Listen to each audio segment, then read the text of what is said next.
شیخ ایک اور واقعہ ہمیں ملتا ہے کہ ایک شخص نبی صلی اللہ علیہ وسلم کی محفل میں آئے. صحابی کہنا مناسب ہوگا نہیں کہ وہ ظاہر مسلمان ہی تھے. انہوں نے یہ کہا کہ میں نے ایک گناہ کیا ہے، اور اگر مجھے صحیح سے یاد آ رہا ہے حدیث میں غالباً یہ ہے کہ آئی کسڈ اے وومن، اس طرح کے الفاظ ہیں. تو انہیں صحابی ہی کہیں گے؟ جی بالکل بالکل صحابی ہیں.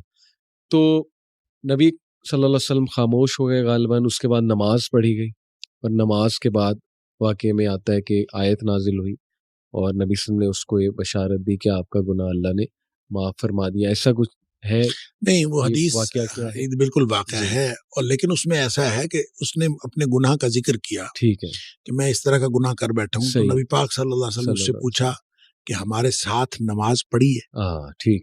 اس نے کہا جی پڑھی ہے. بالکل آپ فرمایا جا تیرا گناہ معاف. اللہ اکبر، اللہ اکبر، سبحان اللہ. تو اس کے لیے نبی کریم صلی اللہ علیہ وسلم نے فرمایا جو دو نمازوں کے درمیان گناہ آتے ہیں، جی، جب آدمی نمازیں پڑھتا ہے جی، تو ایک نماز سے دوسری نماز کے درمیان جو گناہ آتے ہیں وہ اللہ تعالیٰ معاف کر دیتا ہے. صحیح.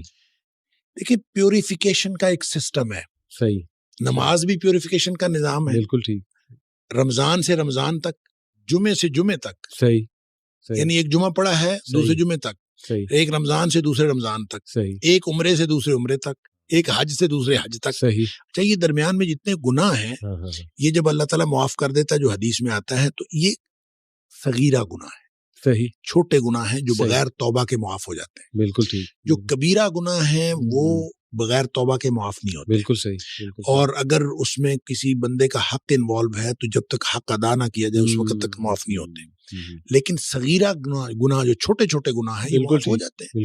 لہٰذا جب کبھی بھی بات کی جاتی ہے کہ نماز سے یا روزہ رکھنے سے گناہ معاف ہو گئے، ٹھیک، اور درمیان میں آنے والے گناہ معاف ہو گئے، تو ان گناہوں کا تعلق صغیرہ گناہوں سے. اور ویسے بھی اللہ تعالیٰ نے سورہ نساء کے اندر اور اس کے علاوہ آگے جا کے 28ویں پارے میں اللہ تعالیٰ نے 2 جگہ پہ کم از کم قرآن میں یہ فرمایا ہے کہ چھوٹے چھوٹے گناہ جو ہیں ہم تمہارے ویسے ہی معاف کر دیں گے. تم بڑے گناہوں سے تو بچو، بڑے گناہوں سے تم بچ جاؤ، بالکل چھوٹے گناہ ہم تو تمہارے ویسے ہی معاف کر دیں. صحیح. اس لیے یہ تو ایک بڑا شاندار سسٹم ہے، پیوریفیکیشن کا نظام ہے. نماز دیکھیں، نماز کے بارے میں ایک حدیث آتی ہے، میں اس حدیث کو جب پڑھتا ہوں مزہ آ جاتا ہے کہ نبی کریم صلی اللہ علیہ وسلم نے فرمایا کہ تحترقون تحترقون، تم لوگ جل رہے ہوتے ہو. اب دیکھیں نبی اکرم صلی اللہ علیہ وسلم کا کلام وہ ہے جن کو اللہ نے فرمایا، اللہ تعالیٰ نے نبی پاک صلی اللہ علیہ وسلم فرمایا اللہ نے مجھے اوتیت جوامع الکلم، مجھے کلام کی جامعیت عطا کی گئی، یعنی تھوڑے الفاظ سے زیادہ مفہوم نکلتا ہے.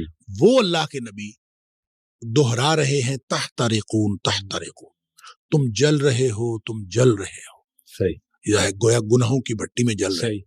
حتی اذا صلیتم الفجر، یہاں تک کہ تم فجر کی نماز پڑھ لیتے ہو، غسلتھا، وہ اس کو دھو ڈالتی ہے. ثم تحترقون تحترقون، پھر تم نکلتے ہو تو پھر وہی دنیا ہے، وہی گناہ ہیں، وہی آنکھیں، وہی سماعتیں، کہاں کہاں تم پھر رہے ہو اور گناہ ہو رہے ہیں. شکر ہے آگے ظہر کی نماز کا وقت آ جاتا ہے. حتی اذا صلیتم الظہر غسلتھا، تم ظہر کی نماز پڑھتے ہو اس کو دھو ڈالتی. یہاں اسی طرح نبی پاک صلی اللہ علیہ وسلم نے 5 نمازوں کا ذکر کیا. ثم تحترقون تحترقون، پھر تم گناہوں کی بھٹی میں جل رہے ہوتے ہو، آگے نماز آ جاتی ہے، غسلتھا، وہ اس کو دھو ڈالتی. لیکن جب عشاء کی نماز کی بات کی نا تو آپ نے فرمایا کہ حتی اذا صلیتم العشاء غسلتھا، وہ اس کو دھو ڈالتی ہے. اس کے بعد آپ نے ثم تحترقون نہیں فرمایا، آپ نے فرمایا تو ثم تنامون، پھر تم سو جاتے ہو. پھر تم سو جاتے ہو، پھر تم سو جاتے ہو. فرمایا پھر کچھ نہیں لکھا جاتا.